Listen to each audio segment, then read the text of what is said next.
Before Robert Pattinson donned the cowl as the Batman, Ben Affleck was supposed to star in the film. Until now, we've known very little, but now we have our first look at the suit, and it's incredible. So due to YouTube's compression and algorithm and processing, usually there's a loss of quality in audio, video, sometimes one worse than the other, I don't know. So I will have these linked in higher quality down below where you guys can see them, and I'll also have all of them here in this video while I talk about it.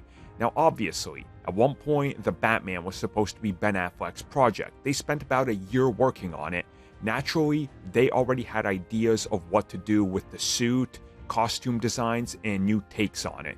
So here we actually have a look as to what Ben Affleck would have been wearing in the film. This comes from the conceptual artist who's worked on other projects as well, and if we look at this, I definitely get a Arkham Origins style vibe from it. Like, I really do, especially around the legs, the way the padding works, and the way that the armor around the shoulders works. Also reminds me a little bit of Captain America's kind of outfits in the MCU. Nonetheless, though, if we look at the cowl and everything, you can see how it could have like come apart in an Iron Man-like manner where he could just take it off, and we get a really good rendition of it, kind of what it would have looked like just kind of sitting there, right? And it looks absolutely incredible, like the way the ears and everything work, the way it looks on the front and the sides. Again, I'm getting a lot of Arkham vibes here, and you can tell that they were definitely looking at Arkham Origins with the way they were going to use Deathstroke and everything like that. So again, I really like it. The thing here that really sticks out to me, maybe I'm just being crazy here, you guys tell me what you think, but look at the emblem, look at the logo. Like, that is almost the logo they ended up going with for Pattinson version. So again, quite clearly some of this was used eventually. Again, it's not the same one-to-one, but the inspiration is there.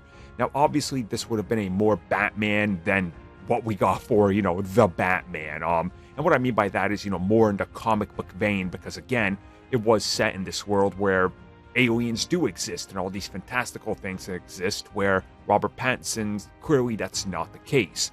And again, if we just look at this, you see how they kind of evolved the design of what we had so far, and how this probably would have been the most comfortable Bat costume yet, just by the way that he can move his head and everything looks to kind of come apart and detach itself and just sort of have a coherent look, if you will. And if we take one more look at it from the bottom going up, you're going to notice again a lot of tactical armor on this, but also a lot of practical elements as well that make sense when you're making a costume where you want the actor and the stunt double to move around, and you just see that throughout the entire suit. Like, the things that make sense here in terms of mobility and him being able to move like Batman would. Again, like the Arkham games, primary example here. And another absolute stellar design I love is if you look around the eyes, the different shade on the mesh material that would have given him more of a sort of depth of color.